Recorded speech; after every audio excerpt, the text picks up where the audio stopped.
Bismillahirrahmanirrahim. Assalamualaikum warahmatullahi wabarakatuh.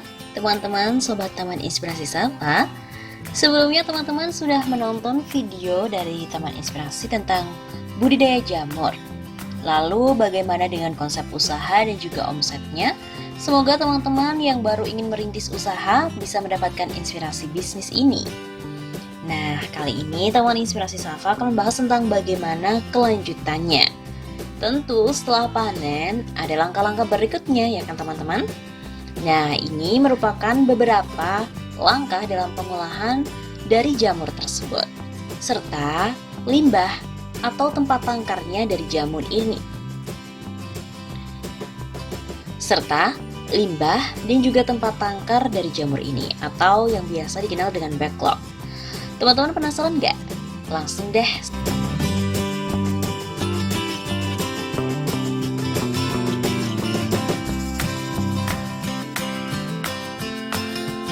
Nah, ini adalah hasil akhir. Jadi hasil akhir tadi si jamur kuping tadi kalau udah dipetik itu dikeringkan. Jadi prosesnya adalah jamur kuping itu dipetik, terus dikeringkan.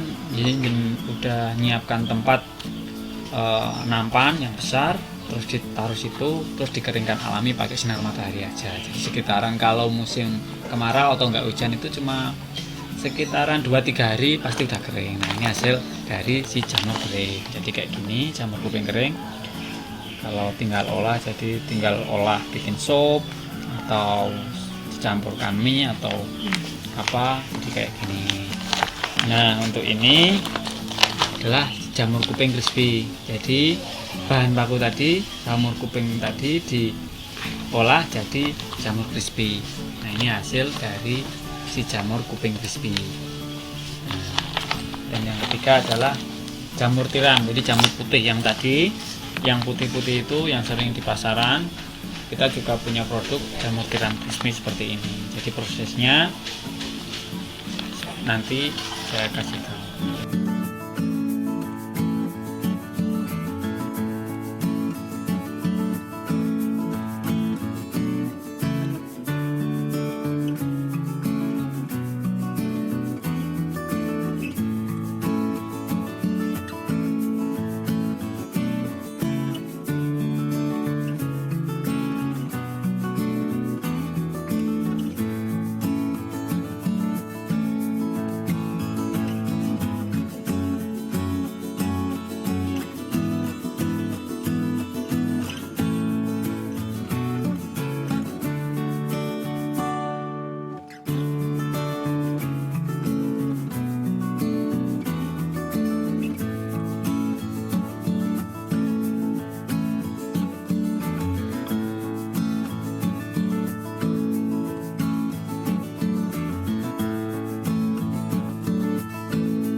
Kita tahu dalam budidaya jamur ini, seperti terjadi permasalahan yang berulang mengenai limbah.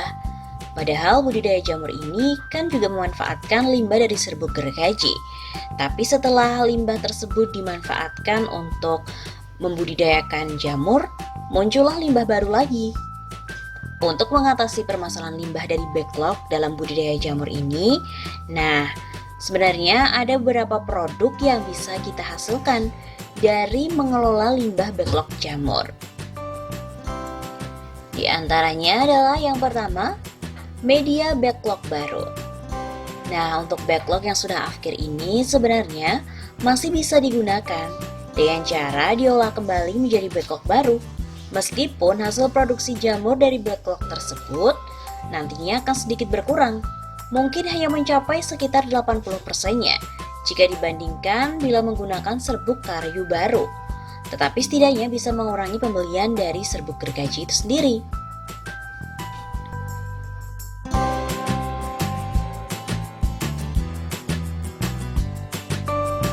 Kemudian yang kedua adalah untuk pupuk kompos. Limbah backlog jamur dapat dimanfaatkan untuk membuat pupuk kompos hanya dengan menambahkan EM4 dan juga bahan-bahan organik lainnya. Maka sudah bisa dimanfaatkan sebagai pupuk yang baik untuk tanaman.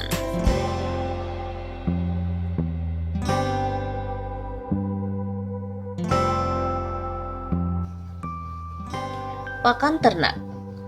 Limbah backlog jamur mengandung nutrisi dan juga serat yang dibutuhkan oleh misalnya sapi perah.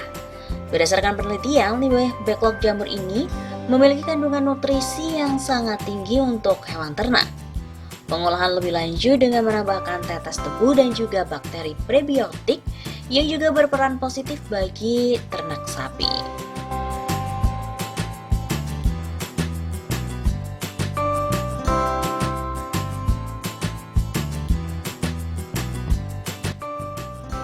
Untuk bahan bakar, dalam pembuatan backlog baru biasanya akan ada proses pengukusan backlog.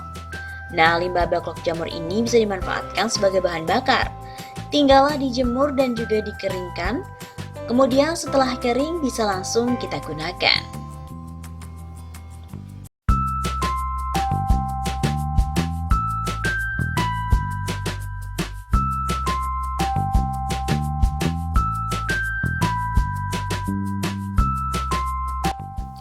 Nah, teman-teman, berikut ini kami akan menjelaskan lebih detail bagaimana cara mengolah limbah backlog jamur ini menjadi pupuk kompos.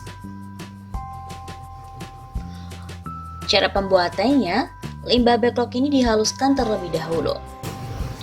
Nah, setelah itu dicampur dengan menggunakan kotoran ternak ayam dan juga sapi. Setelah itu, campurkan EM4 dan juga gula pasir ke dalam air sesuai dengan ukuran bahan.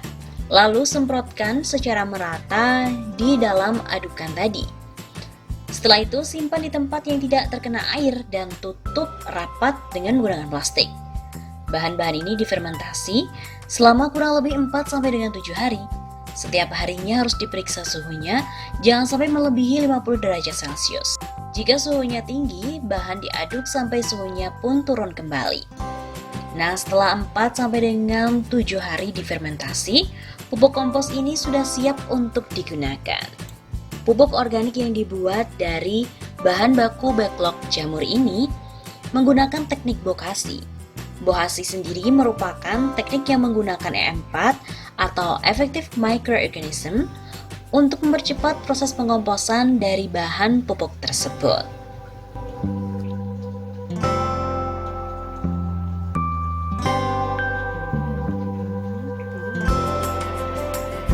Nah, Sobat Taman Inspirasi Safa, itu tadi adalah sedikit informasi tentang pengolahan jamur dan juga pengolahan dari limbah jamur atau backlog.